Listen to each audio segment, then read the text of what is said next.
Voltamos para o último bloco do nosso programa, nossa conversa sobre corrupção e sistema eleitoral com o professor Marcelo Figueiredo. Professor Marcelo, a questão da compra de votos, essa aí é uma realidade triste e duradoura nas eleições brasileiras.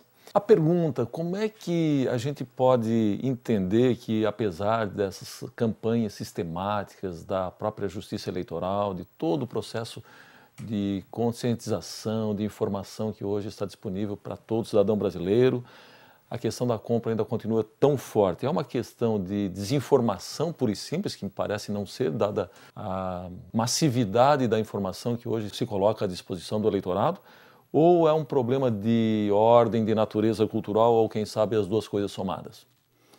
Você tocou numa questão complexa, né? Compra de votos, nós, em pleno século XXI, acabamos de passar por vários processos no Supremo em que se discutiu a compra de votos. Há várias formas de comprar votos, né? Eu diria que nós sempre vamos ter uma corrupção eleitoral. Quer dizer, existe aquela compra de voto do curral eleitoral, que é a troca de favores, o transporte, tem até aquelas figuras clássicas, né? O coronel que dá dentadura para o eleitor, enfim, coisas assim, da alimentação e tal. Essas eu acho que com a crescente ascensão das pessoas na pirâmide, né, social, ela tende a diminuir, né, porque com mais informação as pessoas não vão se corromper dessa forma, vão valorizar o voto. Agora, eu diria que isso é uma gota no oceano, porque a grande corrupção é a corrupção das negociatas, né, dos negócios grandes, maiores, corporativos, nas grandes licitações do Estado, né, nos contratos de publicidade, etc. Aí realmente é que também há uma troca de favores, digamos, não somente do voto no dia da eleição, mas há uma troca de voto, por exemplo, no sentido do deputado, do senador votar assim ou assado, etc. E aí realmente é mais difícil. Esse é um processo mais amplo que só eu tenho uma maior conscientização política com uma elevação dos padrões, eu diria, de éticos, né, do comportamento humano. Isso não tem uma solução simples. É informação, cultura, educação, mobilização social, não há outra maneira. Muito bem, o senhor também lembra de uma observação do cientista político Fernando Filgueiras, que afirma que a transparência alimenta uma política de escândalo permanente, que não necessariamente melhora as condições de informação do cidadão, o que não lhe permitiria fazer melhores escolhas. Isso quer dizer, professor, que de certa forma a divulgação massiva dos escândalos tem aí um efeito, digamos, anestesiante e até banalizante? É verdade, é verdade. Muitas vezes, de uma forma até irresponsável, os órgãos que devem e combatem a corrupção passam notícias à imprensa porque entendem que isso pode favorecer a investigação, colocando a opinião pública contra o investigado, né? E às vezes isso causa injustiças flagrantes. Nós temos exemplos clássicos, né, da Escola Base de Brasília e Sim. outros tantos assim. Eu diria que é preciso que os órgãos de fiscalização, né, e a própria imprensa, né, respeitem a dignidade das pessoas e acreditem também no princípio da presunção de inocência, né, porque as pessoas têm direito, né, a discutir no Poder Judiciário, né, a serem investigadas. Eu também tenho direito de ser investigado com todas as garantias do processo. Hoje, a gente pode dizer que o Brasil, nesse aspecto, é bem garantista. A Constituição brasileira é extremamente garantista. As pessoas têm direito a exaustivamente discutirem os seus direitos no processo judicial, né, ou administrativo. Então, antes de qualquer conclusão, a pessoa já ser execrada, isso gera um denuncismo irresponsável, isso gera vamos dizer assim, uma sensação de impunidade tremenda, né? E às vezes a notícia não tem profundidade, é uma notícia rasa, né? Apenas para, como eu disse, para vender jornal, né? Aquela manchete bombástica, mas você vai ver realmente aquilo não tem muita profundidade, ou não foi investigado, etc. E às vezes acaba com a vida da pessoa. E passa para o cidadão que está consumindo esse tipo de informação que é todo mundo igual, Exatamente, que não a tem, corrupção é inerente ao processo político, quando nem sempre isso acontece, não é mesmo? É verdade, é verdade. Nós temos que distinguir, né, a imagem, digamos, infelizmente que a população faz dos políticos, e aí porque eu tenho um número de políticos que realmente não atende não é, a um padrão de moralidade, é uma imagem negativa. Mas é preciso ver que também há políticos de bem, né, que querem o melhor para o Brasil, que têm uma vocação de defender o interesse público, né, porque nós não podemos viver sem a política, né? A política é fundamental. Claro.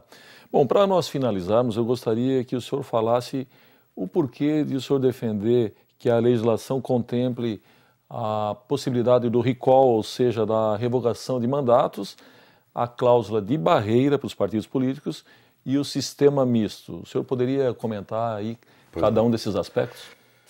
Vamos lá. Eu acho que a questão da cláusula de barreira, eu tenho a impressão que o próprio poder político no Brasil entende que é preciso um mínimo de votos para que um partido se estruture nacionalmente. A Constituição fala em 5% dos votos na maioria dos estados da federação.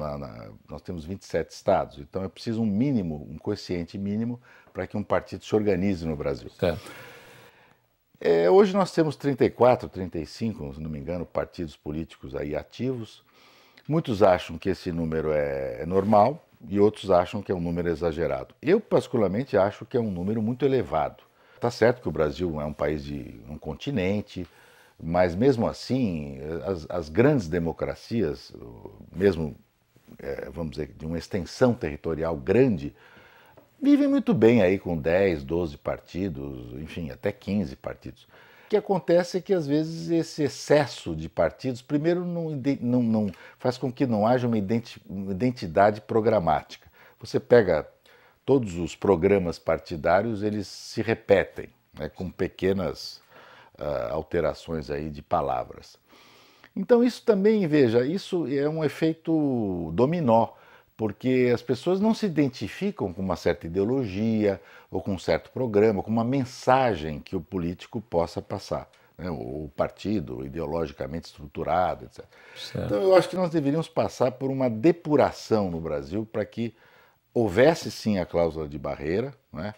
E infelizmente o Supremo entendeu no passado que ela era inconstitucional, porque ela limitava o princípio da pluralidade partidária. Agora, pluralidade partidária não significa eu ter 50, 100 partidos, quer dizer, porque isso desvirtua também a possibilidade de eu ter ideologias mais claras, né, mais definidas. E é natural que você tenha alianças, coligações, mas não é natural que eu tenha um número muito elevado de partidos, porque certo. Eles podem servir de legenda de aluguel, Certo. que a gente sabe que é isso que ocorre, Certo. para vender horário, né, fazer acordo em véspera de eleição e tal. Isso desvirtua a boa política, né? E o recall? O recall é um instituto, vamos dizer, inspirado no direito norte-americano, e é curioso porque nós temos muita coisa inspirada no direito norte-americano. O nosso direito constitucional tem uma boa parte que tem inspiração por Rui Barbosa, né, da República, e todas as instituições que vêm dos Estados Unidos, como a Suprema Corte Americana, enfim, e outros institutos, o Poder Judiciário mesmo, com as características, o Supremo Tribunal Federal. E o recall é uma instituição de cassação de mandato pelo eleitor. Então hoje se combate tanto digamos, a cassação branca, que é a cassação do Poder Judiciário, né, quando o político comete um crime e é inelegível, etc. Então, por que não o próprio poder Legislativo propor, em certas condições, que o povo seja chamado a cassar o mandato do político, por exemplo? Mas isso é evidente. a partir do segundo ano de mandato, porque senão haveria o risco, sempre dizem, bom, mas aí eu posso ter brigas políticas entre partidos e um querer caçar o outro, ia virar um tiroteio, faroeste, né? Certo. Mas eu acho que dentro de certas condições seria interessante a gente fazer uma experiência de cassação de mandato pelo próprio partido ou pelo próprio eleitor, envolvendo aí a justiça eleitoral, né? É uma possibilidade. Certo. E o sistema misto? O sistema misto é um equilíbrio entre a lista aberta e a lista fechada. Nós estamos acostumados a votar no candidato A, B e C. Nós sabemos que nas democracias avançadas, como é o caso da Alemanha e de outros países, nós temos listas fechadas, em que o partido indica os melhores candidatos, o que eles entendem que sejam os melhores candidatos, por distrito, por exemplo, e o voto na lista fechada. É evidente que não há sistema perfeito, os dois têm problemas, tanto o aberto como o fechado. Mas quem sabe, equilibrando o fechado com o aberto, a gente tem aí uma maior oxigenação na política, mais candidatos mais identificados com o partido, é uma possibilidade, acho que é uma tentativa válida. Certo, muito bem, professor Marcelo, infelizmente o nosso tempo está esgotado, muito obrigado pela sua entrevista. Muito obrigado, eu que agradeço. Chegamos ao fim do nosso programa, hoje conversamos sobre corrupção e sistema eleitoral com o professor da PUC de São Paulo, Marcelo Figueiredo. Voltamos semana que vem com mais um tema do seu interesse.